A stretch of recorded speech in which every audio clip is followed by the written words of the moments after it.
A useful point for you to know is that it was very unlikely that Jesus was called by that name. He was probably called Yeshua or Joshua. Jesus represents that transliteration of those terms from the Hebrew to the Greek. But back to the ministry. We could ask the question, what was his style of teaching? You know, during those days that you were on campus and you would see professors that don't have my incredible musculature wheeling around their books and teaching materials. You know, those suitcases on wheels.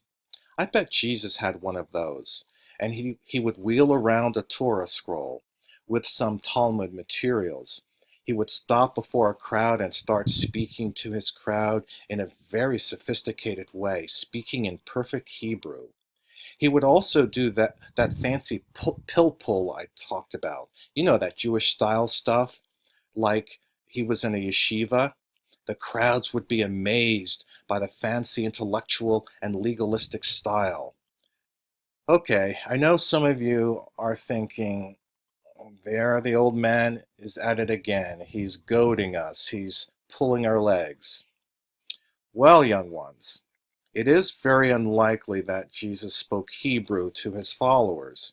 He probably knew some Hebrew, but the language that most people spoke was Aramaic, not Hebrew. Also, the majority of Jesus' ministry was among the unlettered folk who could not read.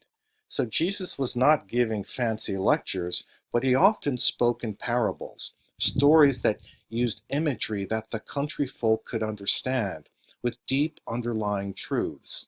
Images like mustard seeds or eye of a needle are images that an unlettered audience could understand. I apologize for the lower side of the slide. Someone is making fun of that great political leader. I also generally have that bad word blocked out, but that attempt at humor and criticism of unbridled capitalism does point to the time in the ministry when Jesus did get angry and would begin the passion narrative. The fact that Jesus first went to see the fiery preacher, John the Baptist, and then, when he finally comes into an urban setting, he goes to the temple and turns over the tables of the money changers.